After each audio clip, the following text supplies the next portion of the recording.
Hey,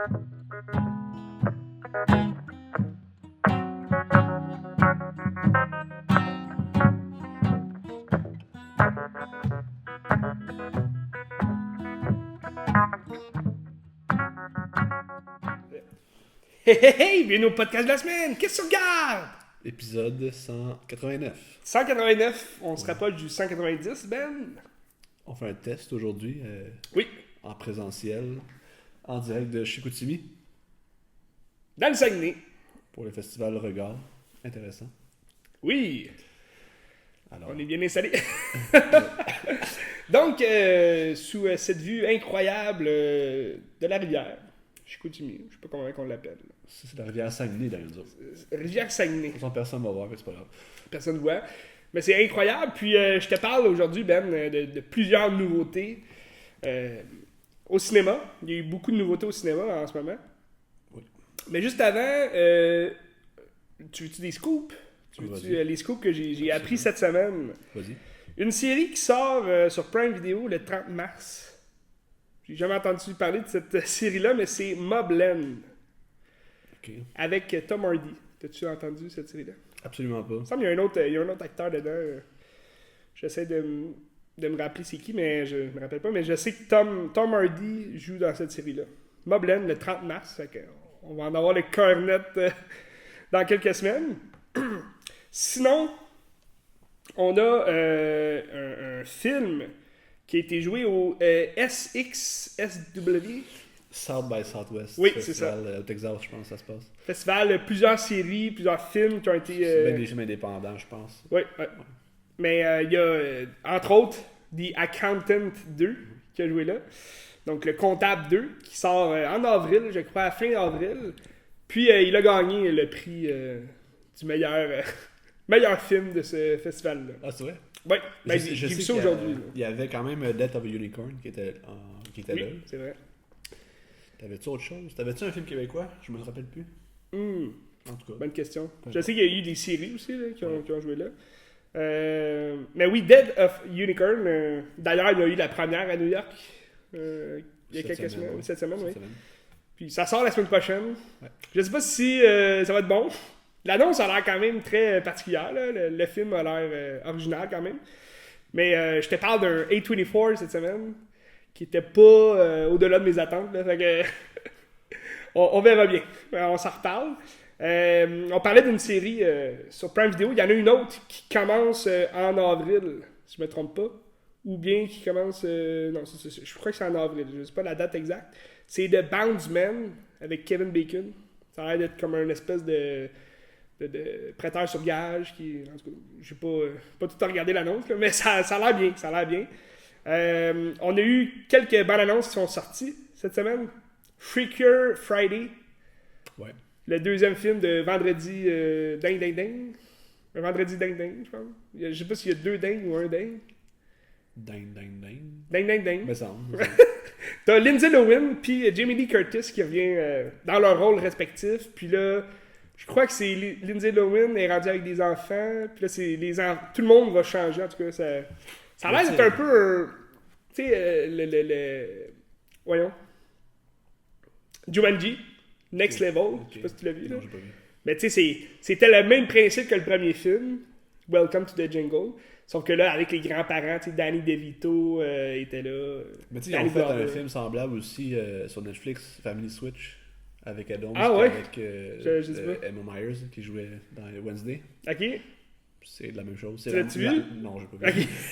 C'est la mère, puis tu sais, les parents switch avec les enfants. Ah, ok. Bon. Ben, le principe de Switch, là, tu sais, de Marvels, ils sont basés là-dessus aussi. Tu sais, ils échangeaient leur pouvoir, ils s'échangeaient de corps, là. C'est toujours sympathique, toujours drôle. Puis je me rappelle, le Vendredi Ding Ding Ding, c'était le fun. Là. En 2004, je crois, ce film-là. Ça se peut. 2004. Un film sympathique. Puis là, c'est le retour des actrices. Ben, tu sais, Jamie Lee Curtis, on l'a revu plusieurs fois, là. Tu sais, dernièrement dans Halloween. Tu sais, Lindsay Lohan, elle a fait quoi à part ça? Rien. Ben là, dernièrement, ben tu sais, elle a eu une pause d'ici, je pense. Après, justement, ces films de Mean Girl. Tu sais, ça, c'est tout dans les époques. Mean Girl, Vendredi Ding Ding Ding. Elle a fait d'autres films, là. Je connais pas tous. Mais depuis quelques années, je pense que ça fait des films vraiment cheap sur Netflix. C'est pas des très bons films. Mais t'as Chad Michael Murray qui revient aussi dans son rôle de... Je me rappelle plus son nom là, dans le film, mais il cruisait comme la mer. Mais c'était Lindsay Lohan dans le premier film là, qui était dans Jamie Lee Curtis. Puis là, lui, il était comme amoureux de Jamie Lee Curtis, mais dans le fond, il était amoureux de la personnalité. En tout cas, l'important, Ben, la morale de l'histoire, c'est que l'important, c'est l'intérieur qui compte. C'est pas l'extérieur, tu sais. Mais Chad Michael Murray, il revient là, dans le film. Je pense pas qu'il va avoir un grand rôle, là, mais il revient dans le film. Un petit clin d'œil. Un petit clin d'œil. Chad Michael Murray. Je pense dernièrement, il a fait un film de genre Magic Mike, là. Style. C'est sur Netflix. C'est comme des danseurs nus, là. Je sais pas. Je l'ai pas vu non plus. À suivre. Intéressant quand même. Intéressant, Ben. C'est intéressant. On verra. On a eu l'annonce de The Life of Chuck, qui est censé sortir, je crois, en avril. Ça, c'est quoi? Mais la date exacte, j'ai pas pris en note. Je suis désolé. Life of Chuck, c'est avec Tom Hiddleston, puis Lucky dans la tête. Il y a d'autres... Il y a une très belle brochette d'acteurs, là. Il y a Joey Tell et Joe Ford aussi qui jouent dedans. Mais il y a plein d'acteurs dedans. Puis c'est basé sur un Stephen King. OK. Fait que ça a l'air intéressant, mais ça n'a pas l'air d'être un film d'horreur. Tu sais, une histoire... Ça a l'air d'être plus un suspense, un peu fantasy. Ça a l'air bizarre, mais The Life of Chuck, à suivre. Très belle brochette d'acteurs. Allez voir l'annonce. On a eu aussi également... en fait, ça a été dit que le prochain film de Steven Spielberg, qui est censé parler d'extraterrestres, on le sait que dans les dernières années, Steven Spielberg c'est comme un peu écarté là, de la science-fiction. Je pense qu'il a agi comme producteur sur beaucoup de films science-fiction, mais pour réaliser un film, il était plus dans les histoires vraies, les films historiques, de Fableman. C'est quoi son dernier de science-fiction? C'est La Guerre des Mondes? Non. Ben, il a réalisé Ready Player One, c'est vrai. Ready Player One. Puis si on parle extraterrestre, il y a eu Indiana Jones. Oui, et le Crâne de cristal, qui était pas un succès, mais ça date de 2007, 2008, non, 2007. Puis, sinon, ben, c'est ça. Ready Player One, c'est peut-être le dernier sci-fi là, qu'on peut lui mettre. Mais encore là, c'est pas un sci-fi classique comme il y avait fait avant, avec des extraterrestres, tout ça. C'est vraiment. C'est basé sur un livre aussi. Ouais. C'est pas tout lui qui a sorti ça de sa tête. Mais bon, son prochain film est attendu pour 2026. Puis là, à ce qui paraît, il entame les productions, mais on n'a pas de titre, on n'a pas de synopsis, pas d'acteur relié à ça, rien. Fait que quand même, je suis quand même fébrile, là. Je suis excité de voir ça. Et finalement, Ben, on l'attendait. J'attendais une annonce quand même depuis longtemps, mais là, on a juste eu des images. Première image de Mortal Kombat 2. Oui. Très excité de ce film-là. Tu me connais, Ben? J'adore ça. Oui. J'adore les Mortal Kombat. C'est mon jeu vidéo favori. Puis, j'avais pas complètement détesté le premier film qu'ils ont fait là, en 2021. Mais je l'ai pas aimé non plus. C'est pas. Ça m'a fait mal au cœur, parce que je voulais l'aimer, mais en même temps, je me dis, c'est qu'ils ont pris des mauvaises décisions. Puis là, dans le deuxième, j'ai quand même un. Moi, je suis pas d'accord avec toutes les mauvaises critiques sur Karl Urban, qui va jouer Johnny Cage. Il y en a beaucoup qui disent, il est trop vieux, non, c'est un mauvais choix et tout. Mais je préfère que ce soit un acteur de talent, comme Karl Urban, qui a déjà beaucoup de rôles assez différents. Là. Il y a un grand. Il y a un grand portefeuille là, de rôles qui diffèrent dans son acting. Puis je préfère ça à un lutteur, comme The Miz. Là. Il y a beaucoup de gens qui disaient The Miz, Johnny Cage. Oui, ok, l'allure, mais c'est pas un bon acteur. Là. J'ai jamais vu de film avec The Miz, mais c'est sûr que c'est pas un bon acteur. C'est sûr qu'il surjoue. Puis oui, Johnny Cage, c'est un peu ça. C'est un gars, un acteur d'Hollywood qui surjoue à tout moment, mais il faut qu'il y ait quand même un certain jeu d'acteur là-dedans. Puis je pense que Karl Urban est bon pour ça. Très hâte de voir. Allez voir les images si vous les avez pas vues. Sur les réseaux, là, Facebook, Instagram, c'est sûr qu'ils sont là. On a, c'est sûr, c'est ça. On a les premières images de Johnny Cage. Scorpion qui revient aussi. C'est Hiroyuki Sanada là, qui joue à nouveau. Scorpion. On a également la première image de Shao Kahn. Shao Kahn qui est quand même particulière. Je suis sceptique un peu. Puis Kitana aussi. Kitana qui est mon personnage féminin favori de Mortal Kombat. Hâte de voir le trailer, le premier trailer. Mais s'ils sortent des images, c'est que le trailer s'en vient dans pas long. Il est attendu pour octobre. Fait que, d'après moi, ça va sortir... l'annonce va sortir avant cet été, là, ça c'est sûr. À suivre. À suivre tout ça, Ben. À suivre. Grosse annonce. Il y a une série Pixar aussi qui a été sortie la semaine passée, il y a 2 semaines. Victoire versus défaite, c'est ça? J'ai aucune idée. Ça Je a crois l'air. que c'est ça. Je sais pas si c'est bon, j'ai hâte de voir. Oui. Moi aussi, j'ai pas vu d'annonce, j'ai rien vu de ça. Mais j'ai vu sur Disney+, là, j'ai vu qu'il l'annonçait. Puis je crois que c'est ça, victoire versus défaite. Okay. Ça a l'air particulier. Mais je pense que c'est plein de petites histoires qui suivent comme une histoire d'un personnage par épisode. Puis ça doit être bien, j'imagine. C'est comme des courts-métrages. Sûrement. Des shorts un peu. On verra. À suivre. On verra. Je suis pas fan de l'idée, là, de commencer à faire tout plein de séries Pixar. Mais il faut qu'ils donnent de quoi, tu sais, sur Disney+. En ce moment, tu sais, il y a Daredevil, Born Again, mais... Tu sais, je pense qu'ils s'en rendent compte aussi que les gens s'abonnent juste pour voir les nouveautés. Tu sais, à un moment donné... même en nouveauté, il n'y a rien sur Disney+. Non, mais c'est ça. Les nouveautés arrivent quand même assez distancées, mais... En même temps, moi je l'ai toujours, tu sais, je le paye par année, puis... il y a quand même beaucoup de films là, sur Disney+, de tout genre aussi. Il y a un bon catalogue ancien de ce qu'il y a fait avant, mais ça se renouvelle rarement. Hein. Ouais, ben surtout qu'ils ont tout ce qui est 20th Century Fox, qui est devenu Century Studio, mais tu sais, les Searchlight Pictures, bref. À suivre, Pixar. À suivre. Tu commences... moi, j'ai comme les 3 grosses nouveautés en salle, là, je les ai. Vas-y. J'ai été les voir. Je commence avec... il y en a 2 des 3 qui font à date mon top 25. À date, j'ai pas beaucoup de top 25. Là. J'ai comme 4 films dans mon top 25. Mais il y en a 2 des 3 qui font partie. Je vais commencer avec ma plus grande surprise, Black Bag. T'as-tu entendu parler de ce film-là? Avant sa sortie, mettons? J'ai vu des bandes annonces comme 2 semaines avant. Oui. C'est arrivé un peu comme un cheveu sur la soupe. Ça a l'air bon. Oui. Ça a l'air très bon. Mm-hmm. Oui, en fait, c'est ça. Ça a l'air bon. Puis moi, j'étais pas sûr au début. Parce que, justement, ça arrive comme un cheveu sur la soupe. Puis c'est du Steven Soderbergh. Les derniers films qu'il a fait, j'étais plus ou moins sûr. Tu sais, il a fait Kimi. Oui, mais ça, pendant la pandémie. C'était un téléfilm plus qu'un film. C'était un téléfilm plus, c'était HBO Max, là, qui l'a comme sorti. Puis c'était vraiment pas très bon, tu sais. Il y a eu aussi un autre film qui est sorti pendant la pandémie, mais ils l'ont comme mis sur HBO Max. C'est No Sutters. Voyons, j'ai un. No Sudden Word. Avec Benicio del Toro. Puis. Attends, je vais aller te chercher le titre exact. J'ai allé sur le bout de la langue. Qui était c'était un thriller, là. Détective un peu. No Sudden Move. No Sudden Move, ok. Excusez, c'est le move qui me manquait. No Sudden Move avec Don Cheadle, Benicio del Toro. Puis ça, c'était bien, sans être extraordinaire. T'sais, dans le fond, c'est comme des détectives. Si je me rappelle bien, j'ai juste vu une fois le film.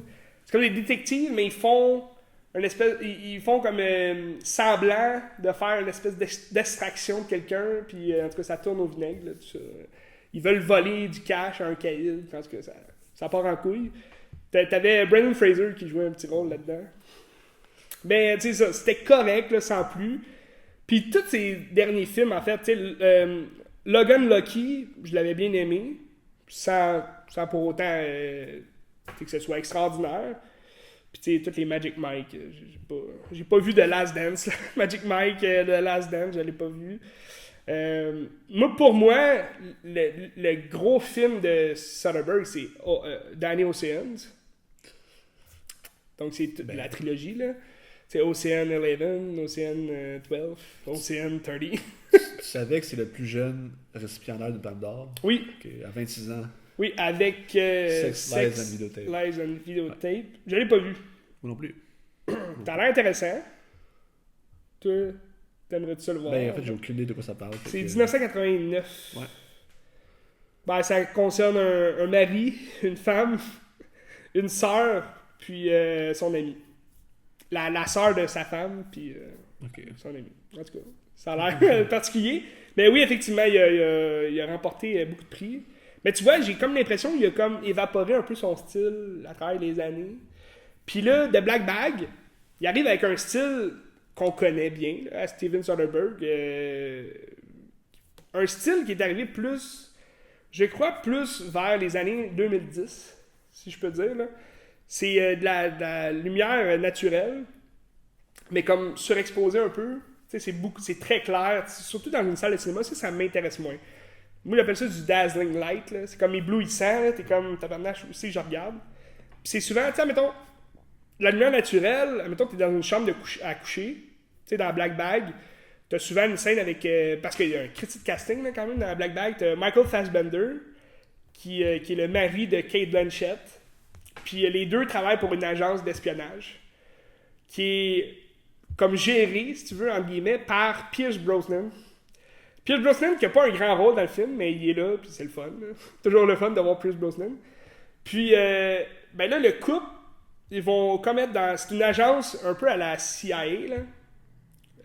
Puis là, ils appellent tout le temps ça le Black Bag. Le sac noir qui est comme... Si ça concerne la compagnie, on met ça dans le sac noir, puis on n'en parle pas. T'sais, c'est comme on peut pas en parler, sac noir. C'est Black Bag. Fait que les deux travaillent pour la même agence. Lui, il est plus nerd, si tu veux. Là. Il est plus derrière les écrans. C'est un ratoureux un peu. Il a des lunettes, Michael Fassbender. Il joue un espèce de Steve Jobs un peu autiste. Là, c'est mort. Là. Puis t'as Cate Blanchett qui, elle, est sur le terrain. Puis elle a des armes. Puis elle est plus physique. Là, lui, c'est plus la théorie. Elle, c'est plus la physique. Puis le pratique, en fait. Puis là, dans le fond, il y a une taupe dans leur équipe.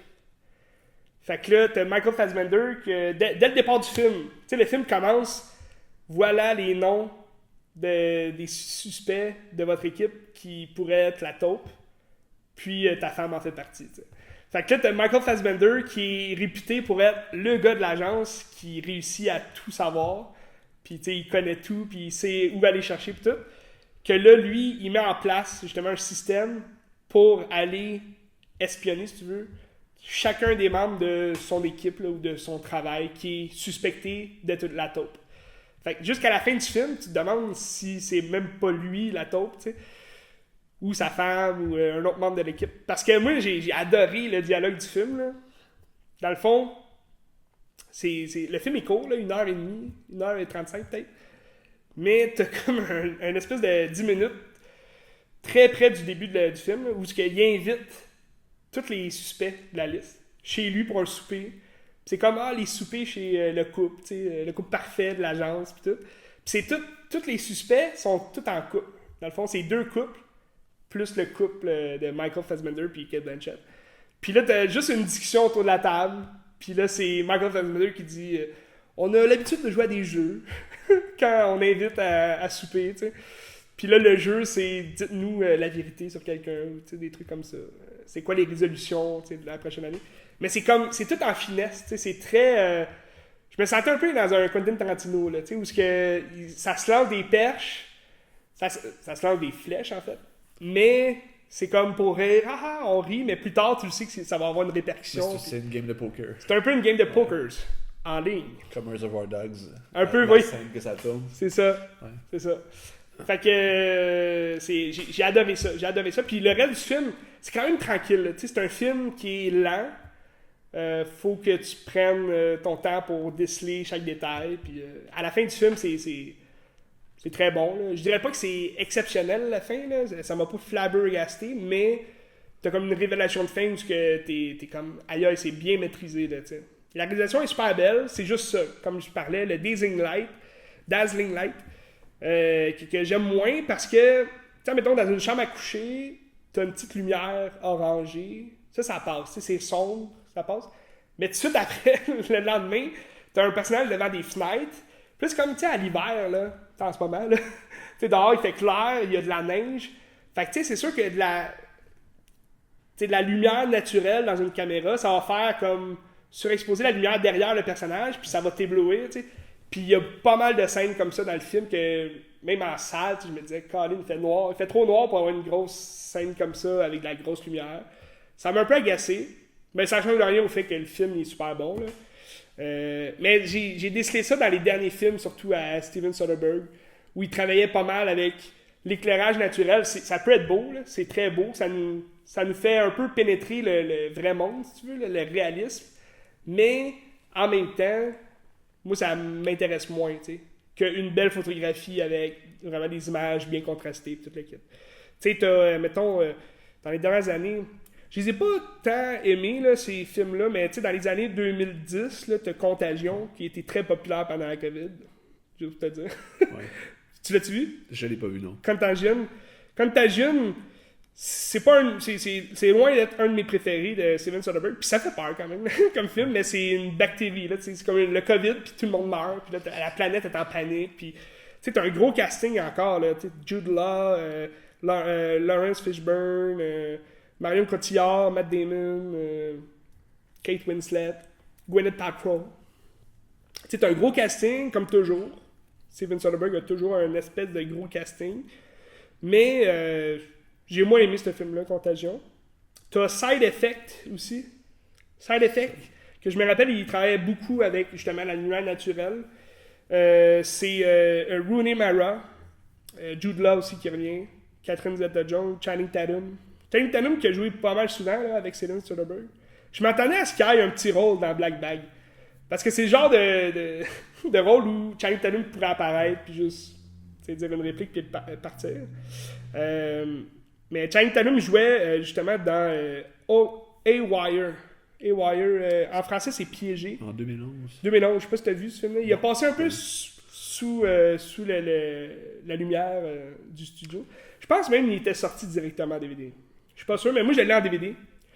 Puis c'est pas exceptionnel, mais c'est un genre de film un peu d'espionnage où t'as Gina Carano, qui en ce moment, je pense, est cancel là, à cause des événements politiques. Tu sais, elle a joué dans Mandalorian. Saison 1. Ah oui, elle jouait la femme musclée. Oui, la femme musclée, puis elle a joué aussi dans Deadpool, tu sais, puis elle avait une carrière devant elle, mais je pense qu'elle a dit des affaires, puis elle s'est fait cancel, mais dans ce film-là, elle joue une agente secrète, puis d'espionnage un peu. Puis là, elle se fait comme poursuivre, fait que là, elle est comme prise en chasse, mais t'as un gros casting, là, t'as Channing Tatum dedans, Michael Fassbender aussi qui joue dedans, gros casting, mais qui, tu sais, c'est surtout Channing Tatum puis Michael Fassbender là, qui la supportent parce qu'ils deviennent comme un peu ses collègues, là, ses collègues de travail. Mais tu sais, t'as Michael Douglas, Antonio Banderas, Ewan McGregor, que eux ils vont tous avoir un petit rôle. C'est pas exceptionnel comme rôle. Mais c'est un gros casting pareil. T'sais. Mais le film, il filme moyen, là, il est pas très bon. Puis sinon, moi, un de mes préférés de Steven Soderbergh, ça a toujours été Out of Sight. T'as-tu vu ce film-là? Ben, moi, j'en ai pas vu tant que ça de Soderbergh. Je pense que j'ai juste vu... Les Danny Ocean, t'es Non, vu? même pas. T'as jamais vu aucun? Faut au moins que tu vois le premier. J'ai vu Solaris, je pense. Oui. Il a fait le remake de Solaris. Ouais. Correct. Correct. Mais sinon, moi, je vous conseille quand même beaucoup. Les Danny Ocean, c'est un must. C'est gros casting. Là, George Clooney, Brad Pitt, Matt Damon. C'est quand même quelque chose. Puis c'est toujours le fun. C'est une game de poker aussi. Ils veulent voler un casino à chaque fois. Remake aussi, là, avec le film de Frank Sinatra, là, qui est le vrai Ocean 11. Je sais pas si y a-tu des suites au vieux film, je le sais pas. J'ai aucune idée. Ben c'était bien, mais Soderbergh vient rajouter quand même un effet particulier. T'as Out of Sight qui est 98, puis c'est avec George Clooney, Jennifer Lopez. T'as un gros casting aussi, là, Don Cheadle, Ving Rhames, Steve Zahn. Puis ça aussi, c'est une histoire un peu braquage qui tourne mal. Ça file un peu comme du Tarantino, ça aussi. Je te dirais plus vers Jackie Brown.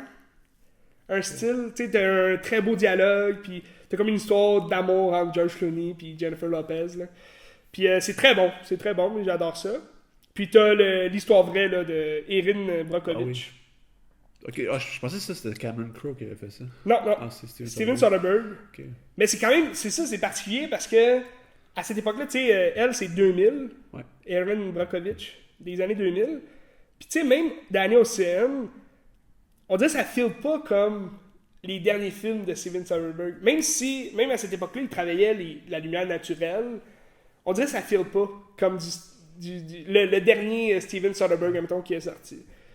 Fait qu'on dirait que je priorise toujours ses premiers films. Tu sais, de Trafic aussi, il avait gagné l'Oscar, plusieurs prix en fait. En 2000, il y avait Erin Brockovich, puis Trafic aux Oscars, les deux. Genre, ils se faisaient la compétition.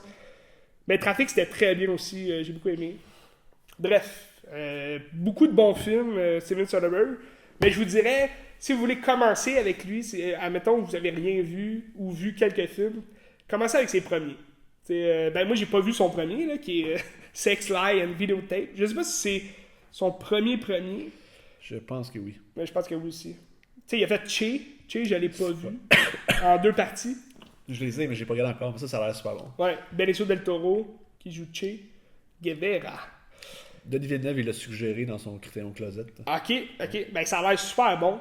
Puis tu sais, dans les dernières années, il a travaillé avec... je les ai pas vus, ces films-là, mais t'as Meryl Streep, qui a fait 2 films de Steven Soderbergh. En 2020, Let Them All Talk, que je connais pas. Ça a l'air d'être une histoire vraie sur une madame. Et en 2019, The Laundromat, qui est aussi Meryl Streep. Ça fait quand même longtemps qu'on n'a pas vu Meryl Streep, tu sais, dans un gros rôle.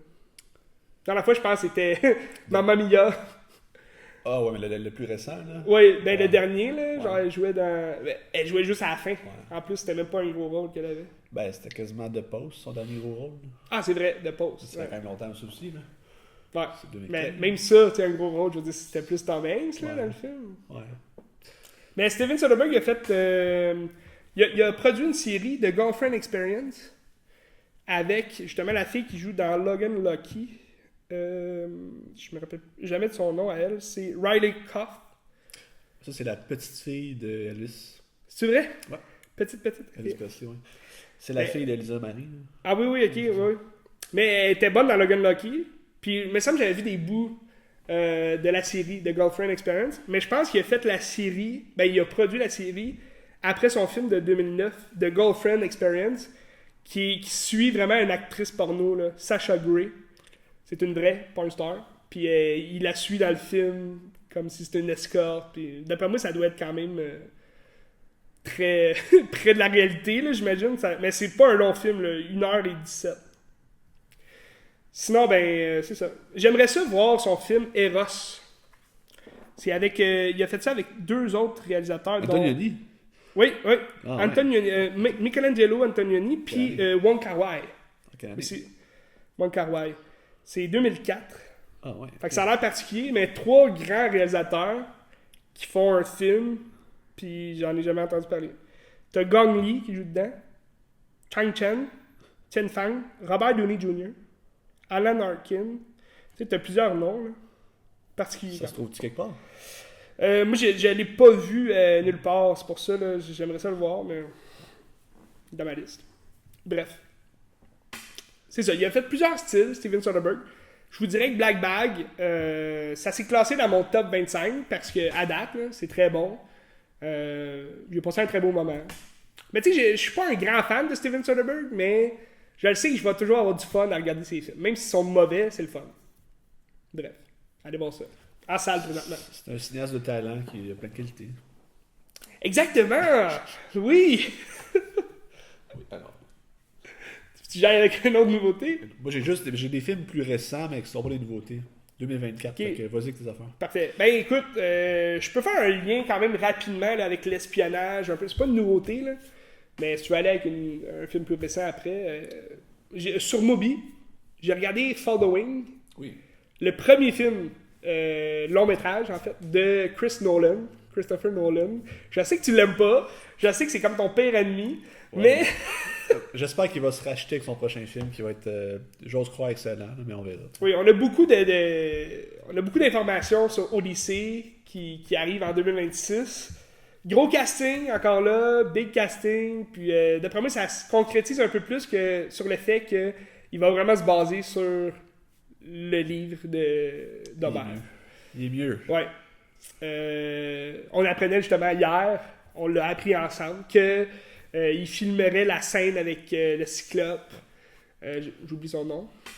Je me souviens plus. Le Cyclope. Vraiment dans une vraie cave en Grèce. Là, donc, C'est la vraie cage, je pense, qu'il y a dans Je pense que c'est où est-ce que ça serait passé, mettons, en véridiquement. mettons ouais. là, si ça s'était passé pour vrai. Mais ça s'est pas passé pour vrai. Mais... Dans l'Antiquité grecque. Exactement. Puis avec des effets pratiques aussi, ça, Oui. c'est ça qui va être intéressant. C'est ça qui va être très intéressant. Donc, à suivre. À suivre en tabarouette, Chris Nolan qui nous donne Following en 1998, puis qui suit c'est un chômeur qui est étudiant en littérature.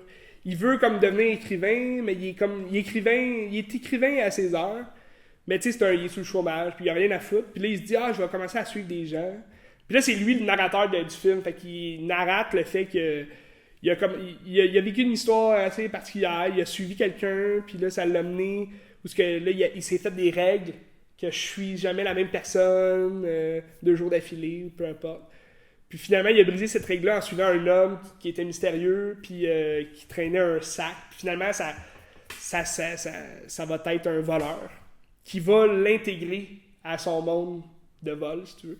Fait que là, le following devient un peu un cambrioleur, puis il rencontre une femme, puis il rentre un peu dans un monde un peu de l'espionnage où il va interpréter une autre personne, il va devenir la personne qui l'a introduit à ce monde-là.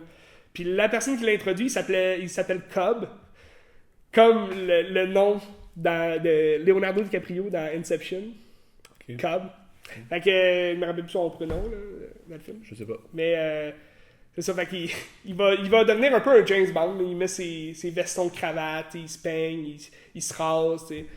Fait que, mais là, tout ça, ça va l'amener un peu à des rencontres mystérieuses. Puis le danger de tous les jours.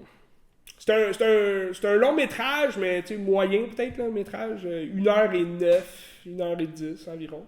Ça se regarde bien, c'est en noir et blanc. Tu découvres beaucoup le futur Christopher Nolan à travers ce film-là. Dans la structure ou dans les thèmes qui vont explorer? Les deux. Le thème, puis la structure. Tu sais, moi, je voyais beaucoup de Tenet, je voyais beaucoup d'Inception. Puis dans la structure, ben, c'est tout du montage. Tu sais, c'est un montage casse-tête, là, comme on est habitué de Chris Nolan. Ce qu'il va faire par la suite avec Memento. Tu sais, un casse-tête à l'envers. C'est un peu ça. C'est un peu ça avec Following. Puis, à suivre. C'était super bien. Moi, j'ai aimé ça. J'ai eu plus de plaisir à le regarder que Tenet, Insomnie, sont moins bons, qui est Dunkirk. Ouais.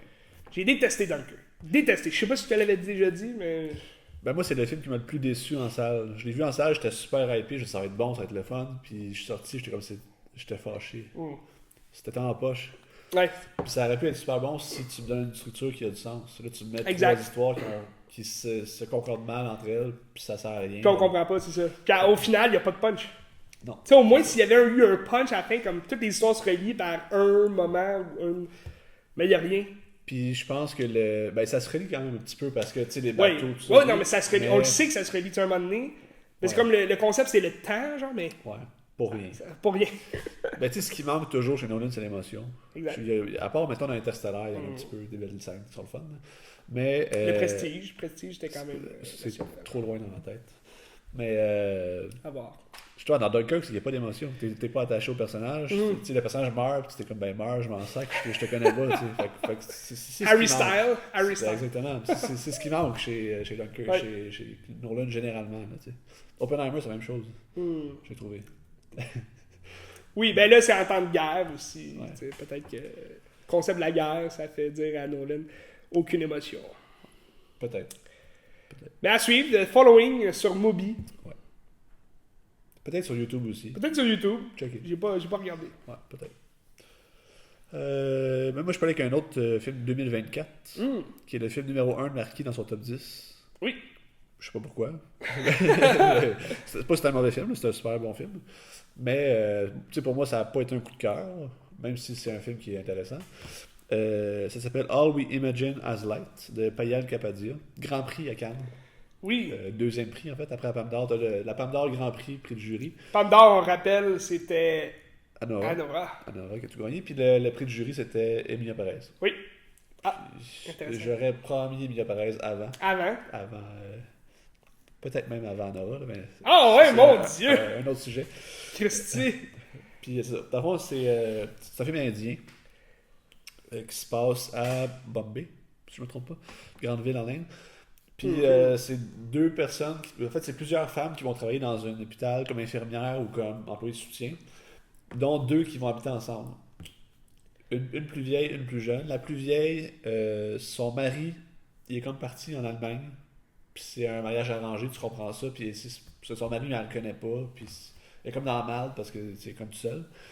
Puis l'autre, c'est une plus jeune que elle est pas encore en train de se faire arranger le mariage, mais que c'est comme sur le point. Puis elle est amoureuse d'un musulman. Puis je pense que ça, c'est des affaires qui sont intéressantes. Puis le fait de la langue aussi, c'est intéressant parce que le film parle plusieurs langues que je peux pas discerner parce que je sais pas, je comprends pas ce qu'ils disent. Mais c'est important.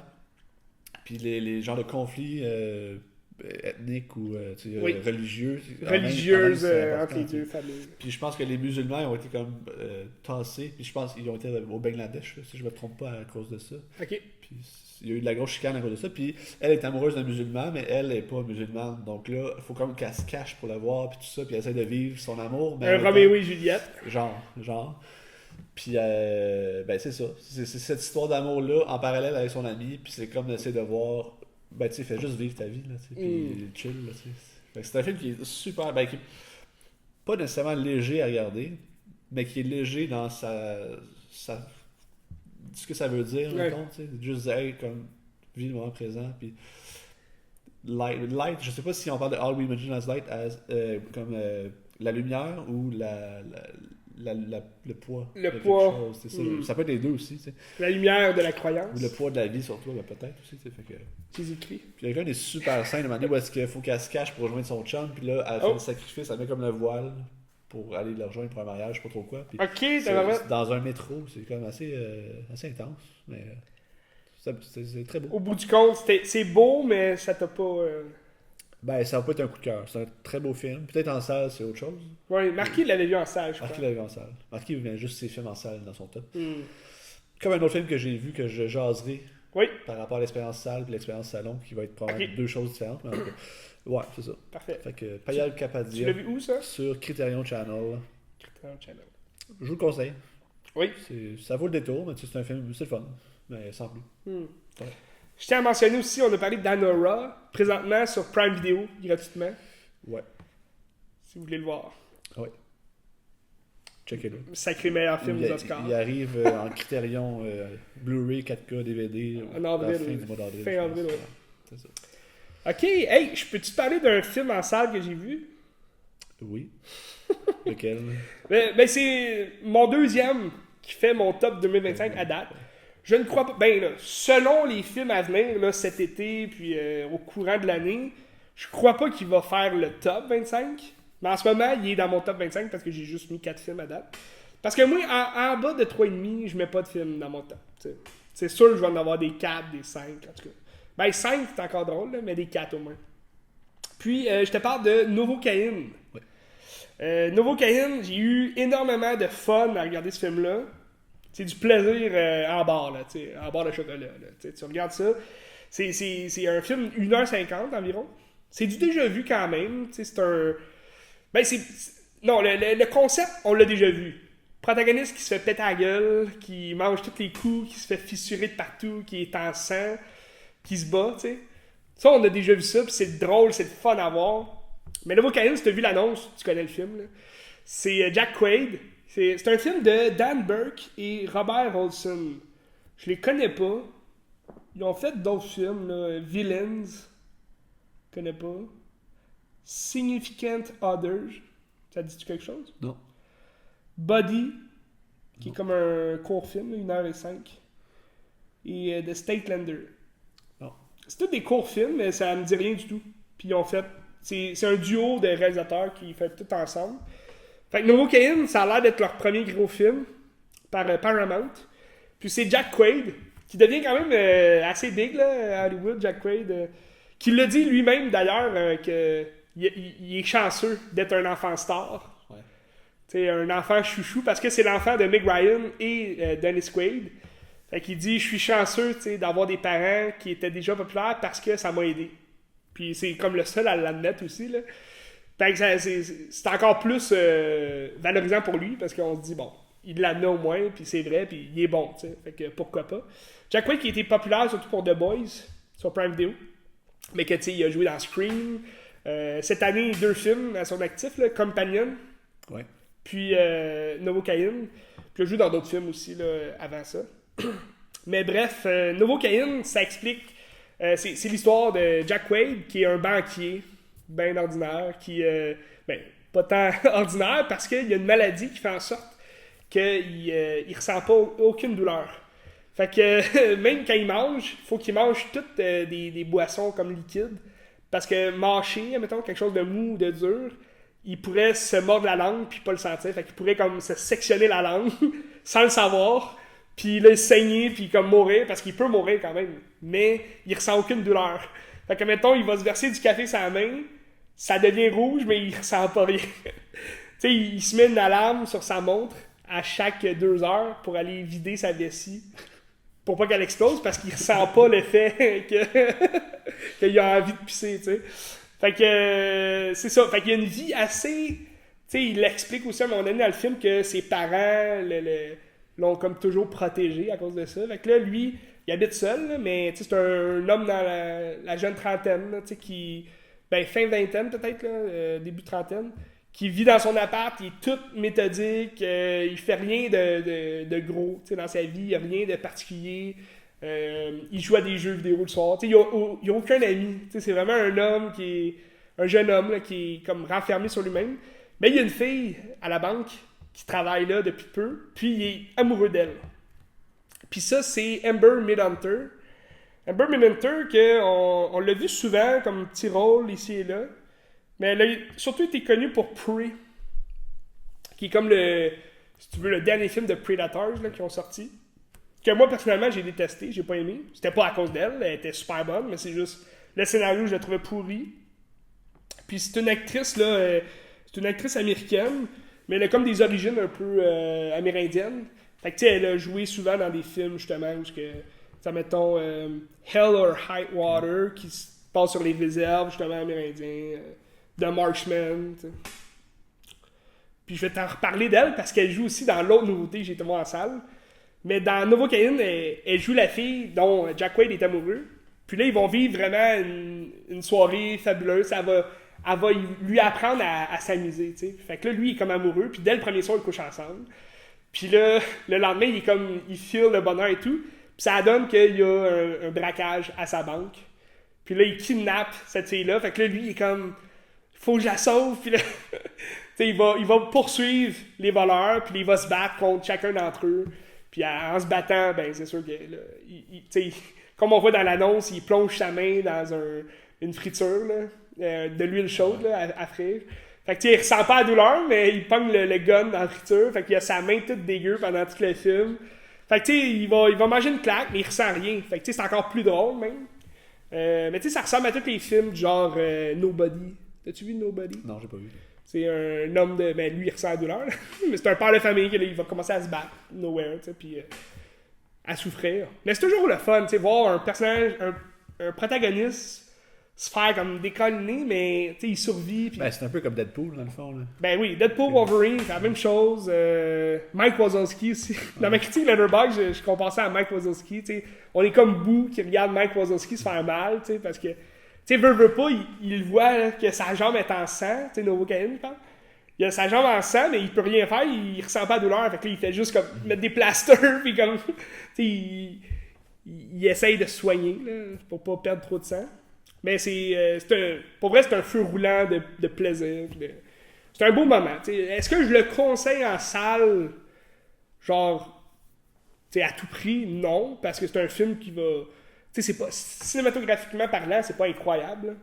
C'est pas un Avengers, là, mettons. Là. C'est pas un film à gros budget, mais... Tu sais, ça va être le fun aussi. Fait que, tu sais, si vous voulez juste vous déconnecter puis aller manger du popcorn. Ça va être un bon film de streaming, ça. Oui, aussi. Ben, ça va être sur Prime Video, je suis pas mal sûr. Là. Donc, Novocaine. Excellent.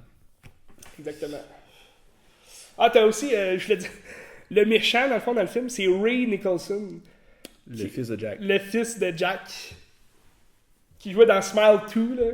Genre juste... Mais c'est un acteur, il a fait bien des affaires ou c'est juste... tu sais, moi, je sais qu'il y a une scène dans Smile 2, là. Mais, oui, il y a genre 2 scènes, là. C'est juste c'est son ex mort qui voit comme tout le temps sourire, là, parce qu'il y a un petit sourire comme son père. Mais je pense qu'il commence sa carrière. Là. Lui aussi, c'est un enfant chouchou, mais il a joué dans Promising Young Woman. Je me rappelle pas de lui. Licorice Pizza, oui. Licorice Pizza. Il devait jouer comme un homme plus vieux, je m'imagine. Je ne sais pas exactement qui il jouait. Mais. Ray. Il jouait Ray. Mais c'est ça, il a pas fait de grand film là, à date. Peut-être que c'est un début de carrière exceptionnel. Jack Nicholson, il a quand même commencé tard aussi. Là, Easy Rider, il a déjà genre 40 ans là-dedans. Là. Peut-être pas 40. Là. Easy Rider, c'est. en 69, Easy Rider? Ouais. Il y a peut-être 30. Là. En même temps, à cette époque-là, t'avais 20 ans, tu paraissais 40. Tu sais, The Shining, il n'est pas si vieux que ça non plus. Il doit avoir la quarantaine. Quel âge qu'il a, c'était à Star? Il est vieux, là. À Star, il est fucking vieux, là. Un peu. Il doit avoir les 90, peut-être? Ouais, ben, oui, ou ben 80 facile, là. 37. Non, 37. C'est pour ça que je te dis. Genre 30 ans dans Easy Rider. 88 ans. Quand même. C'est pas 90. Ouais. Clint Eastwood le dépasse. Ouais. Bref. Donc, Novocaine en salle. Mais tu veux-tu y aller avec ça? Amber Midhunter, qui joue dans Novocaine, et un plus petit rôle dans mon troisième film, troisième nouveauté cette semaine en salle, Opus. Oui. Opus, qui est un film de Mark Anthony Green, que je connais pas. Il a pas fait. Je pense que c'est des courts-métrages qu'il a fait, là. Ouais, 30 minutes. Trapèze USA, je sais pas si ça dit de quoi. Non. Il a pas fait aucun long-métrage. C'est son premier long-métrage. C'est produit par A24 avec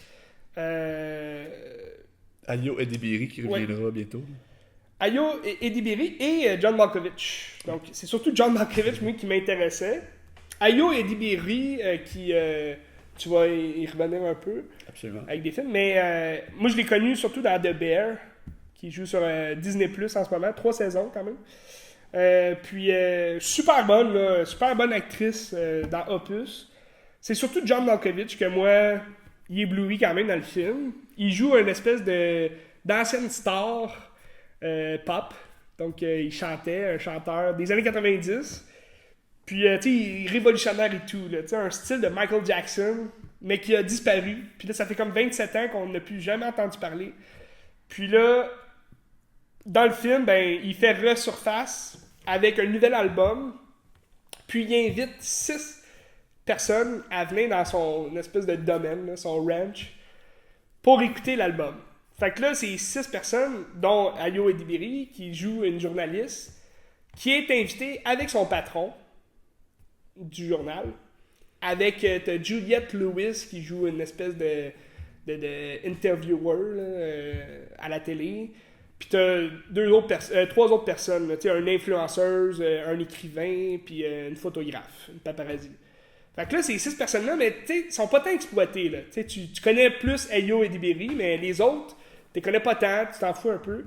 Puis là, il arrive sur son ranch, puis c'est comme c'est une secte. Il y a plein de gens habillés pareil, puis tout le monde fait de l'art, tout le monde fait les foins, l'arc à flèche, toute l'équipe. Fait que déjà, en arrivant là, tu te dis, bon, il y a quelque chose qui se trame. Moi, j'allais voir ce film-là avec aucune... Tu sais, j'ai même pas vu l'annonce. J'ai vu les images, le poster, si tu veux, du film. Ça a l'air intéressant. Fait que je me dis, bon, ça a l'air mystérieux, ça a l'air intéressant. Mais tu sais, tu débutes le film, pis c'est exactement du A24 qu'on a souvent vu, là. Tu sais, Midsommar, surtout. Tu sais, ça fait même un peu X puis Pearl, là. Ça ressemble un peu... Pis c'est une ambiance A24, genre suspense, thriller, tu sais pas trop, tu sais, héréditaire même un peu, là, Harry Astor souvent. L'angoisse, dans le fond, très anxiogène. Oui, c'est ça, tu sais, pis tu sais pas trop, ben tu sais, même l'angoisse, ça vient quand même plus tard, là, tu sais même pas qu'est-ce qui se passe. Parce que c'est comme, ça joue, c'est limite comme drôle, mais tu sais, c'est comme comédie, thriller, tu sais, c'est bizarre un peu. Pis c'est pas, tu sais, c'est censé être horreur, là. Je dirais plus que c'est un thriller, tu sais. Donc là, c'est un film d'1h40 environ, mais tu sais, l'action commence après 1 heure. Là, il se passe de quoi après 1 heure, puis c'est mystérieux, mais t'as toujours John Malkovich pour jouer l'excentrique là, qui a perdu à la carte, puis il est vraiment comique, il est drôle, mais ça sauve pas le film pour autant. Là, le film, je veux dire, c'est du déjà vu, tu le sais, tu te doutes qu'est-ce qui va se passer, puis même ce qui se passe, on a déjà vu pire, on a déjà vu mieux en fait, dans le style, tu sais. Moi, j'aurais voulu un bain de sang, où ce qui se passe de quoi, d'incroyable, puis de... là, il y a des disparitions, là, tu te demandes, OK, ils sont disparus où, mais tu les retrouves juste à la fin, puis en tout cas, c'est... Je veux pas trop en dire, si vous voulez aller le voir.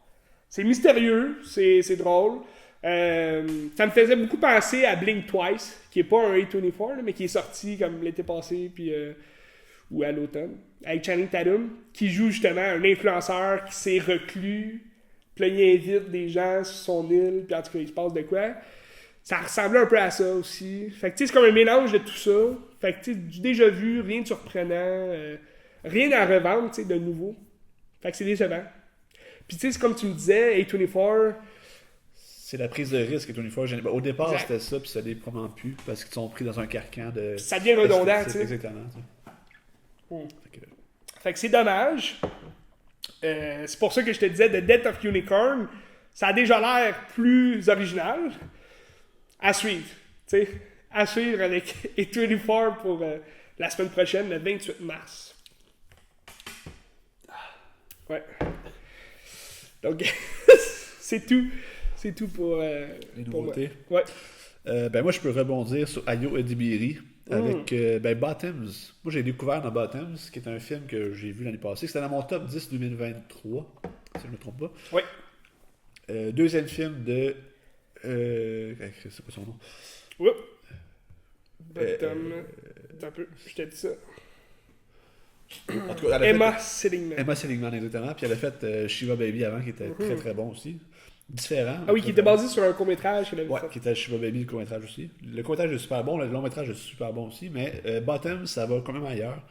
C'est un film d'ado. Parodie film d'ado qui me fait penser beaucoup à la série de Rosalie Vaillancourt qui s'appelle Complètement lycée. Que tout est too much. Puis ce film-là m'a amené à écouter d'autres films aussi. C'est de revisiter les films d'ado des années 2020, 2019-2020. Puis ça, Bottoms, en fait, c'est ça. C'est des deux filles qui partent un club de combat, un fight club, à l'école parce qu'ils veulent coucher avec d'autres filles. Puis en faisant ça, ça permet de communiquer avec les autres filles puis de créer une chimie. Se rapprocher. C'est ça. Puis là, quand ça chie, ça chie. Puis finalement, ils vont faire un coup pour sauver l'école, puis l'honneur de l'école, puis tout ça. Très très drôle. Moi, je trouve ça hilarant. C'est un film que j'aime beaucoup revisiter à chaque fois aussi. Puis je vous le conseille fortement. Je pense qu'il est sur Amazon Prime. Oui. Ça. Ben, il est dans ma liste Amazon. Je l'ai pas encore vu. Ben, je te le conseille. Ça coûte, c'est 1h30. Ça s'écoute comme un pet. Là. Puis c'est vraiment drôle pour vrai. Là, contrairement à d'autres films que j'ai regardés qui essaient d'être drôles, puis que ça l'est pas vraiment. Mais ça, là, je ris du début à la fin. L'actrice qui s'appelle Girl Actress sur le Letterboxd. Mais c'est quoi son nom donc? Je l'ai sur le bout de la langue aussi. Rachel Sennott. Rachel Sennott, c'est ça. Elle, elle n'est pas humoriste, mais je pense qu'elle pourrait l'être tellement qu'elle est bonne. Elle joue la comédie de manière extraordinaire. Je pense qu'elle joue dans Saturday Night, que je n'ai pas regardé encore, mais elle a l'air très bien là-dedans aussi. Fait que, actrice à suivre, assurément. Prochainement. Assurément. Puis elle a un bel avenir devant elle. Fait que, bien le fun. Je vous le conseille fortement. Parler d'un film de 2019 après ça je me suis dit je vais aller voir ça parce que les critiques sont super bonnes, puis c'est un film d'ado aussi qui joue dans le même temps des mêmes trames, qui paraît que c'est drôle puis tout ça. Je me dis ça me tente, je l'ai jamais vu, regardons-le. Ça s'appelle Booksmart de Olivia Wilde, premier long métrage d'Olivia Wilde. Puis finalement beaucoup de gens comparaient ça à Superbad, ils disent c'est comme le Superbad moderne, c'est plus drôle que Superbad encore, puis tout ça. Proche des filles aussi, plus. C'est plus proche des filles. Il y a beaucoup de lesbianisme, je trouve, dans les dernières... Ah oui, ok. Booksmart, ça parle aussi du lesbianisme? T'as un personnage lesbienne. Ça parle pas de ça, mais t'en as un personnage qui est lesbienne aussi. Ce qui est le fun, c'est le fun de mettre ça. C'est rendu moins tabou qu'avant. Exactement, tant mieux. Pas que ça avait besoin d'être tabou avant, mais... Non, c'est ça, mais tant mieux qu'on en parle. C'était plus tabou, je trouve, que, mettons, les gays. Quand on parlait de gays, mettons, à l'écran, c'était souvent juste deux gars. Mais ça, il y en a dans Lady Bird, que j'en ai après. Mais Lady Bird, il y a une affaire. Ben, tu sais, c'est très, très, très. C'est pas principal dans l'histoire, là, c'est très à gauche, mais il y a quand même des affaires de gay, je trouve ça le fun. Tu sais, début 2000 en plus. Même si le film est sorti en 2019, mais ouais. Puis, c'est ça, Booksmart, dans le fond, c'est comme Superbad. C'est la même chose, la même trame. C'est Benny Feldstein, puis la fille qui joue dans Last of Us, qui va jouer la personnage méchante dans Last of Us. Que je me rappelle plus de son nom. C'est quoi? C'est un peu. Dans le fond, c'est ces deux amis-là que tout le secondaire, ils ont été bonnes à l'école. Caitlin Dever. Caitlin Dever, c'est ça. Tout le secondaire, ils ont été bonnes à l'école. C'était genre des bolés, tout allait bien. Puis, le dernier jour d'école, ils sont comme. Tout le monde les haït un peu parce que c'est comme le monde trop parfait. Puis, tous les autres, c'est tous des bombes. Puis, ils sont comme les autres, ils réussiront pas. Puis, tout ça. Les autres, il faut qu'on aille dans les grosses écoles. Puis là, ils parlent avec les autres, dont le gars dans Scream, le jumeau dans Scream. Oui, Mason Gooding. Mason Gooding. Le fils de Cuba Gooding C'est Jr. vrai, c'est vrai. Mason Gooding, c'est genre le bombe de l'école, puis c'est le gars cool que Benny Feldstein a trip dessus, puis c'est comme le beau gosse. Puis là, ils vont jaser avec tout le monde, ils sont comme, hey, toi, tu vas à quelle école? T'sais, ils sont pas supposés de le dire, ils veulent pas le dire, mais ils disent, moi, je m'en vais à Harvard, puis c'est comme mon deuxième choix. Puis ils disent, ouais, mais tu faisais rien à l'école, comment tu fais pour rentrer à Harvard? C'est impossible, tu sais. Fait qu'ils disent, ben, on est supposé faire juste ça à l'école. Fait que les autres, ils ont comme dit, ah, ben, on a gâché notre vie. Fait que le dernier jour d'école, il faut qu'on rattrape toute notre secondaire, puis qu'on s'amuse, tu sais. Puis ça passe sur une dérape, ils vont dans les parties, des affaires comme ça. Mais c'est pas drôle. Oui, j'avais vu des bouts à la télé. Un bout, ils vont sur un yacht, là, comme. Ouais, avec une fille qui se piche par le avec un gars qui est un genre de gars cool, riche, mais qui a pas d'amis, qui fait juste acheter du monde. Oui, c'est ça, j'avais vu. Ben, justement, comme tu dis, moi, j'avais vu cette scène-là. Je sais pas c'est à combien de temps du film. C'est assez tôt, quand même. Ouais, c'est ça. Mais ça, j'en avais pas raté beaucoup, mais j'ai changé quand même rapidement, parce que je me suis dit, ça a pas l'air bon. Mais c'est que ça essaie d'être drôle, puis ça l'est. Moi, j'ai trouvé ça tellement. Du début à la fin, j'ai pas ri. Là. Puis il y a plein de gags sans arrêt. Parce que les critiques, ils étaient quand même très très bonnes là, quand oui, le même film encore, est sorti. les critiques sont bonnes encore. Ouais, les critiques sont très bonnes. Mais tu pensais, mettons, un œil plus féminin, c'est plus drôle. Tu sais, comme Superbad, ça peut être pas drôle pour les filles, mais pour les gars, on va rire parce que c'est cave. Ouais. Ben, peut-être. Puis peut-être un œil plus jeune aussi. Peut-être, oui. Parce que, c'est sûr que. C'est des adolescentes d'aujourd'hui, dans le fond. J'ai l'âge que j'ai. Comme Superbad, c'était des ados de notre âge. Mais tu sais, même Superbad. 2007, quand même, tu sais, Superbad. C'est vrai qu'on se reconnaissait peut-être dans les personnages, mais Superbad, moi, ce que je trouve intéressant, c'est pas la débauche. Moi, je trouve que c'est ce qui gâche le film, la débauche. Moi, c'est l'amitié. C'est le début. La première partie, c'est parfait, ce film-là. C'est juste des jeunes fucking losers qui essaient d'être cool, mais que ça marche pas, tu sais. Puis ça, je trouve ça beau, tu sais. Mais quand tu t'en vas avec la police qui vient de faire des coups, c'est comme. Ouais, ça, c'est calme. On dérape un peu, puis c'est correct, là, tu sais. C'est partie du film. Mais ça reste hilarant, tu sais. Ouais, c'est ça. Mais je trouve que ça gâche le film. Oui. Puis Booksmart va jouer dans la même talle, puis moi, ça m'a pas plu, malheureusement. Mais peut-être que ça peut vous intéresser. À suivre, peut-être. Tu l'as vu sur quoi, ça? Je pense qu'il est sur Crave, mais j'ai un DVD. Okay. Mais je pense qu'il est sur Crave. Okay. Ouais. Olivia Wilde, pas fait beaucoup de films non plus. Son deuxième, c'est Darling. Don't Worry Darling, que moi j'ai pas aimé. J'ai pas vu. Elle a fait 2020 un court-métrage avec Margaret Qualley. Ça se trouve-tu quelque part, ça? J'ai aucune idée. C'est le film s'appelle Wake Up. C'est un film de 2020. Puis c'est ça. Sinon, ben c'est ça. Des courts-métrages ici et là. Puis ensuite, je me suis dit, ben poursuivons dans la trame des adolescentes. Adolescentes, jeunes filles. Surtout des. Ben, en fait, c'est juste des filles que j'ai regardé, je trouve ça intéressant. Film de 2019 de Anne Aymon au Québec, qui s'appelle Jeune Juliette, qui est un méga coup de cœur pour moi. Quand je l'ai vu en salle, j'ai capoté, puis je l'écoute plusieurs fois par année, puis je trouve ça tellement bon. Oui, j'avais aimé aussi. C'est un film qui n'est pas parfait. C'est un film qui, dans son genre, fonctionne. Il y a des choses un peu bizarres, mais ça prend. Tu sais, c'est des jeunes, mettons, sur l'air 2, je pense qu'ils sont. Puis le film est construit comme si c'était eux qui l'avaient fait. Ouais. Il y a comme des grosses écriteaux qui arrivent dans l'image quand ils disent des affaires, genre fuck off and die, ça flash dans l'image fuck off and die. Mais ça aussi, il y a comme un petit lien Superbad. Puis absolument. Ça marche, tu sais. Puis la trame est un peu ça aussi. Oui. Un peu moins. C'est plus genre des intellos qui trouvent que les jeunes sont cons puis on fit pas dans la gang. Puis là, un moment donné, il y a comme une chicane, une affaire de lesbienne aussi. Oui, encore, aussi, c'est vrai. Puis là, ils se séparent, puis là, ils essaient d'aller dans les parties, mais là, dans les parties, ils sont pas acceptés, puis c'est pas le but, c'est pas de faire de la débauche non plus. C'est vrai qu'il y a un party à la fin, un open house qui font la débauche, mais c'est très... c'est pas important tant que ça dans l'histoire. Mais c'est vraiment tout l'aspect... découverte un peu de qui elle est, sur le tard un peu, parce que, tu sais... tu découvres souvent, tu sais, en secondaire 3, là, t'es comme en secondaire 5, puis... Ouais, ben il y a ça. Je me rappelle pas c'est quel secondaire elle Ils est. sont en secondaire 2, je pense. Ah, ok. Ce qui veut dire qu'il a resté 3 ans.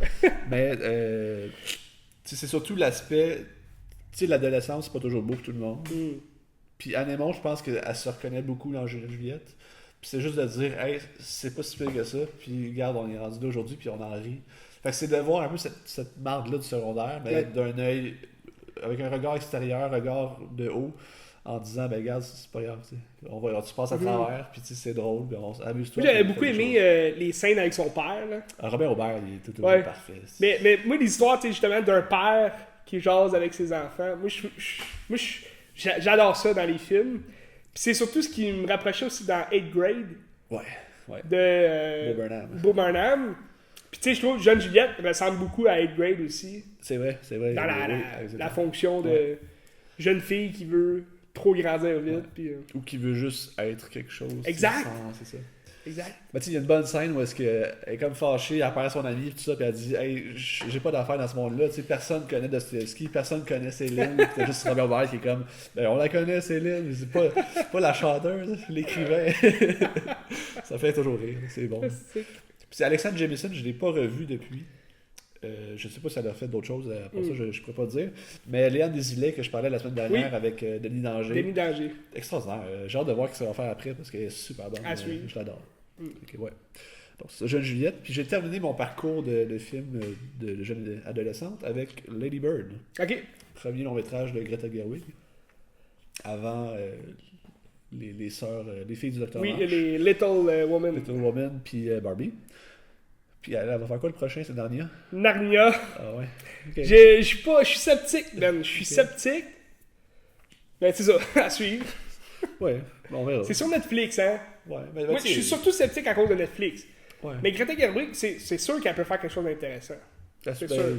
Tu sais, Barbie, c'est pas un film extraordinaire, mais c'est un film qui a de la gueule quand même, c'est correct. Là. Sauf que là, Narnia, il faut quand même que tu suives l'histoire d'un livre. Là, oui. C'est un roman qui est déjà fait. Bref, c'est tout ce que je dis, mais...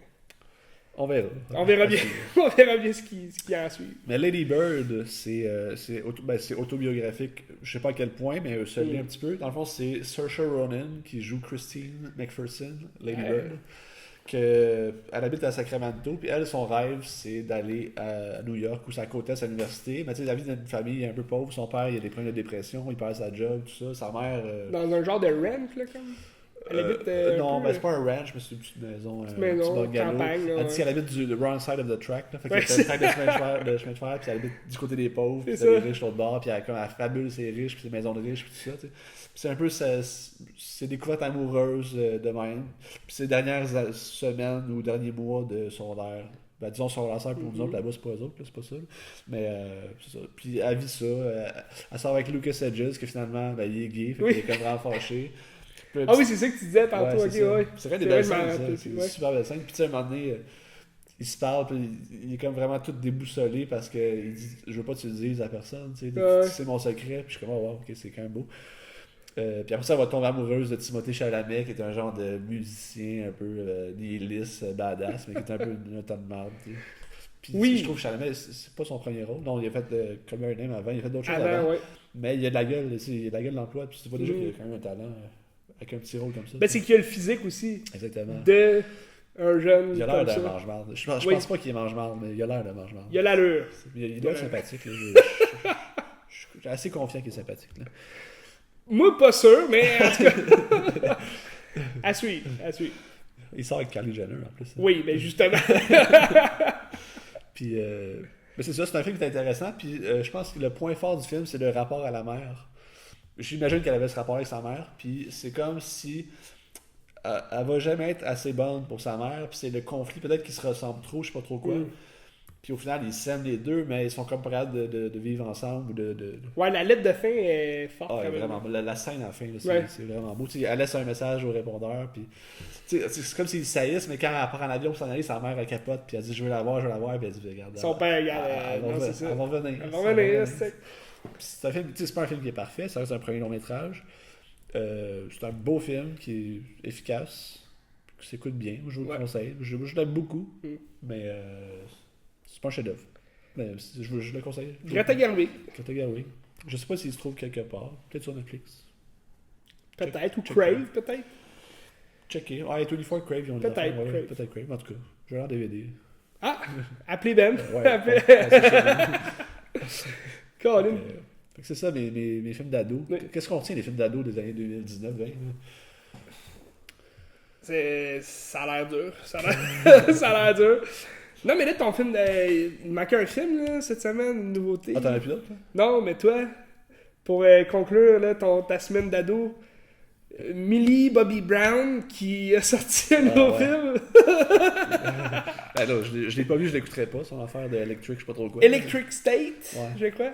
Nouveauté sur Netflix. Ouais. On fera pas comme les gens de Mais- Jonquière puis dire c'est épouvantable. Elle est plus si jeune que ça, elle est plus si jeune. C'est épouvantable. Ouais. Ben, elle a l'air plus vieille que son âge, là, à ce qui paraît, là, mais je sais pas si dans les films ça va paraître comme ça. Je sais pas. Je sais pas, il y a des gens qui disent « Ah, elle a l'air plus vieille que son âge, là, elle a changé sa coiffure. Ouais. » Bref, je me rappelle pas de qui elle est. C'est Stranger Things, ça date tellement. Ouais. Mais elle a joué dans les tu sais, King Kong versus Godzilla. Ouais. Elle jouait dans, me semble, dans le premier King Kong versus Godzilla. Elle avait l'air jeune, quand même. Bon. Il m'en reste un, fait que vas-y. Oui, moi aussi. Ok. Je te parle d'un film qui est quand même outsider de tout ce qu'on a parlé aujourd'hui. Mais je t'ai parlé un peu de Wong Kar-wai avec Eros. Oui. Ben là, je te parle d'un... pas mal son dernier film, son dernier long métrage, je crois qu'il a fait. Ben, ça, c'est en 2004. 2013. Ah oui, ok. Je te parle de The Oui, Grandmaster. c'est son The dernier. Grandmaster avec Tony Long. Mais j'ai-tu vu qu'il allait faire de quoi bientôt? J'ai T'as peut-être vu j'ai qu'il allait faire de quoi? à ça aussi, là, parce que je rêve à Wong Kar-wai, parce que j'adore. Je le sais que tu rêves à lui, mais tu vois, le Blueberry Night, je pensais que c'était plus récent que ça, mais c'est en 2007 qu'il a fait ça. Fait que c'est vraiment The Grandmaster, qui est 2013, donc un de ses derniers, en fait, si c'est pas son dernier. Puis, écoute, c'est un film que je voyais souvent, tu sais, dans les... moi, j'aime ça me remémorer ces moments-là, là, Club Vidéotron, où il y avait des films à vendre prévisionnés, en Blu-ray, DVD, tout ce que tu veux. Puis, tu sais, il y avait des sections, genre 3 pour 6, 2 pour 10, non, 2 pour 12, puis 2 pour 16, quelque chose comme ça. Puis, The Grandmaster, je l'ai vu souvent, là, les dernières années, là, que... Le club Vidéotron chez moi existait encore. Il n'existe plus, malheureusement. Puis je crois qu'il n'y en a plus là, au Québec. Peut-être un qui reste. Ben, je pourrais pas te dire. En tout cas, Faudrait faire des recherches. Chez nous, il n'y en a plus non plus. Je suis prêt à faire des kilomètres. Mais tout ça pour dire que j'aimais ça, moi, acheter des films. Puis The Grandmaster, j'ai souvent failli l'acheter en Blu-ray. Parce que, bon, j'achetais surtout des films que j'avais déjà vus. Puis prévisionné de même, c'est souvent des films que j'aimais pas, mais que je voulais quand même avoir dans ma collection. Fait que j'y prenais. Puis The Grandmaster, j'ai souvent failli l'acheter, mais je l'ai jamais acheté. Puis là, je l'ai vu à un moment donné à la télé cette semaine. Tony Long, qui joue The Hitman. Hitman, c'est qui un peu? Le tatou dans le cou, là. Non. T'as Donnie Yen, qui Ouais. joue dans des films Hitman depuis, je crois que Oh, IP Man. IP Man, Ah, ouais, ok, IP Man. ok. The Hitman, Ouais, ok. qui est... ben, Donnie Yen, j'ai vu aucun de ses films. Il en a fait comme 4. Comme réalisateur. Non, Comment? Donnie Yen, tu sais, Donnie Yen, c'est qui? Mais c'est dans John Wick 4, là. Pardon? Comment il s'appelle, le gars dans John Wick 4, là, le chinois? Je- C'est pas Donnie Yen? John Wick 4. Oui, c'est ça. Oui, ok. Je pensais que tu disais John Wick, John comme Wick. un nom chinois. Non, mais oui, Donnie Yen, c'est l'aveugle dans Rogue Ouais, One ok. et l'aveugle dans John Wick. Il est pas aveugle pour vrai, mais il joue souvent l'aveugle. Puis il jouait dans Triple X, Return of Thunder Cage. J'ai pas vu ça. Tu le verras. Mais Hitman, il est surtout connu, Donnie Yen. D'ailleurs, il joue dans Hero aussi. C'est lui qui se bat sous la pluie. Ouais. Contre Jet Li. Ok? Puis, sous la pluie dans Hero. Mais Donnie Yen il est connu pour Hitman. Ses films. Je crois que son premier, c'est comme début 2000, si je ne me trompe pas. Mais il a réalisé des films aussi, Donnie Yen. Il en a fait un Il a peu. peut-être réalisé ça, je peux pas te le dire. Je sais pas c'est quoi ce qu'il a réalisé, mais je sais qu'il en a réalisé quelques-uns. Ok, ben ça se pourrait. Ça se pourrait, mais tu sais, c'est comme un peu Jet Li. Il a souvent travaillé plus en Chine aussi, dans ses origines aussi. Là. Mais il a quand même fait des films américains. Puis, ben, Hitman, c'est un personnage qui a vraiment existé. C'est quelqu'un, en fait. Une personne qui a réellement existé. Qui adore le kung fu, le tai chi surtout, qui est le combat de défense, plus, de paix, si on veut. Puis, c'est lui qui a instruit Bruce Lee. Ok. C'était son mentor, si tu veux. Je crois qu'on en parle quand même dans The Legend of Dragon, le film sur Bruce Lee. Là. Ouais. Puis, Tony Leung joue Ip Man à un certain moment de sa carrière, de sa vie, en fait, au travers l'histoire d'où il est né, en Chine et tout, puis avec les guerres, il y avait des guerres contre le Japon, il y avait des guerres, la Deuxième Guerre mondiale, toute l'équipe. Ouais.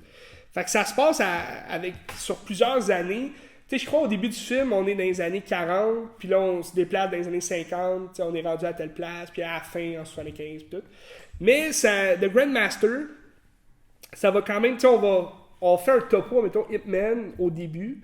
Puis là, au milieu du film, il rencontre Gung Hare, dans le fond, Hare, qui elle est jouée par Zhang Ziyi, qui a joué dans plusieurs, justement, films poétiques là, de Kung Fu et tout.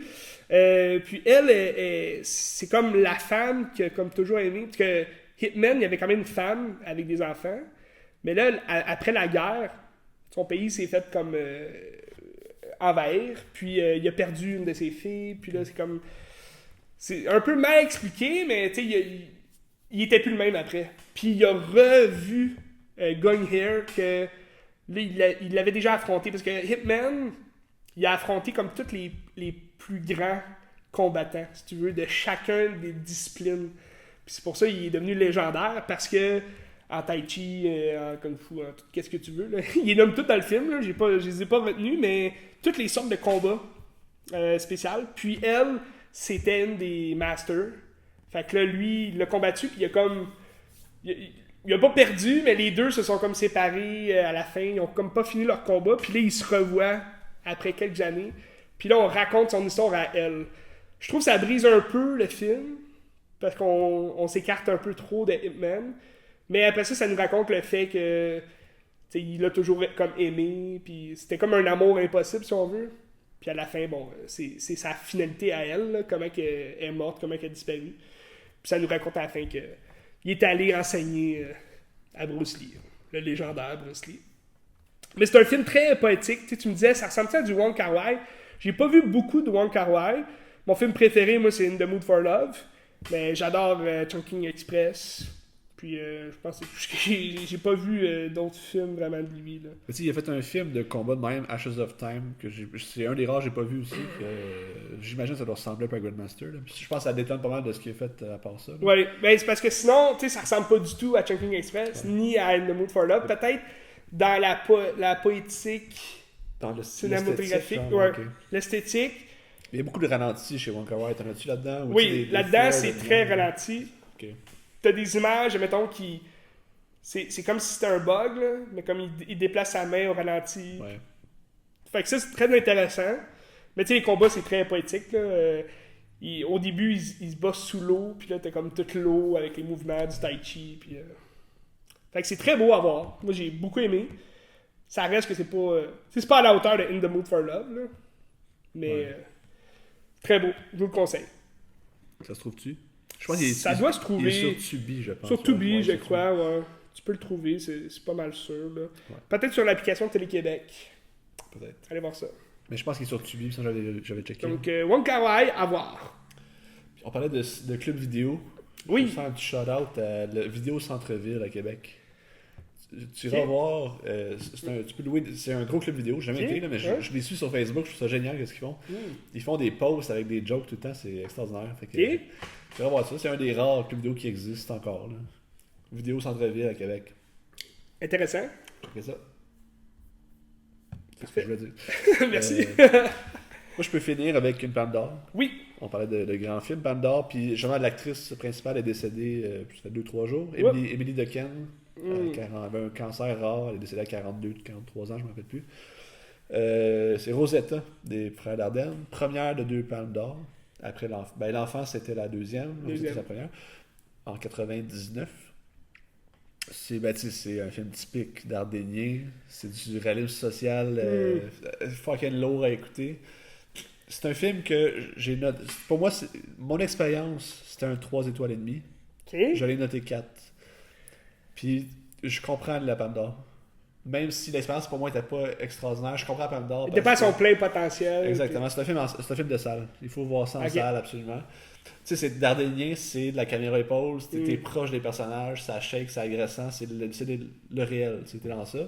Puis là, l'histoire, c'est elle qui habite dans un genre de camping avec sa mère qui est alcoolique, puis qui couche avec des messieurs pour de l'argent un peu, Ok. un peu tout croche. Puis elle, son désir, c'est juste d'être normal, puis d'avoir un job comme tout le monde. Ou je sais pas si c'est comme tout le monde. Dans le fond, c'est intéressant parce qu'elle veut être comme tout le monde, Ouais. puis c'est comme le capitalisme. Puis elle va utiliser la violence capitaliste pour essayer de rejoindre le capitalisme aussi. Puis c'est plein de thèmes intéressants même. Puis tout le long, c'est qu'elle se cherche un job. Elle cherche un job, puis ça marche pas, il n'y a pas de place là, il n'y a pas de place là. Fait qu'elle va essayer de passer comme des mauvais coups pour avoir gagné sa place un peu. T'sais. Puis ça, c'est intéressant. Mais ouais, c'est bien. Mais ce qui est intéressant, c'est le style visuel. Parce que tout le long, t'as la caméra d'en face du protagoniste quasiment, puis ça shake, c'est désagréable à regarder. C'est pour ça qu'en salon, ça n'a pas l'impact qu'escompté, je pense, parce que c'est juste, ok, mais ça shake. C'est trop proche. Tandis que, mettons, en salle, être enfermé pendant 1h30, ça doit être tellement dur à vivre, puis la fin te laisse sur un... Mais qu'est-ce que tu veux dire comme gros plan? C'est travelling, tu sais, il suit travelling de côté ou il est vraiment comme travelling de devant? Ben, non, mais peu importe, là. C'est juste que t'es très très très proche Ok. du personnage à toutes les fois. Là, t'as la face genre dans l'écran quasiment. Là, puis, Non, non. tu sais, c'est inconfortable, c'est vraiment inconfortable. Probablement pour elle, c'est comme intrusif, mais c'est inconfortable à regarder aussi, parce que c'est comme on est trop proche d'elle, puis je suis comme dans ta bulle. Puis je suis comme, Mais pour l'acteur, ça doit être quand même tough de ne pas regarder la caméra. Sûrement. Il faut que tu déplaces ton regard. Puis surtout que les Dardennes, ils aiment ça jouer avec des non-comédiens. Oui. Fait que je sais pas si c'était son premier rôle ou pas. Peut-être. Ouais, parce qu'elle a fait d'autres choses après. Oui, elle a fait plein d'affaires après. Mais tu sais, elle était très jeune dans ça. Elle est morte à 42 ans en 2025. Ah ouais, quand même. 99, elle avait. Presque notre âge. 18, genre. Ouais. Genre. Fait que, environ. Ben ouais, 18, je pense. Fait que tu sais, except. Y a-tu une scène dans une cuisine, là, maintenant?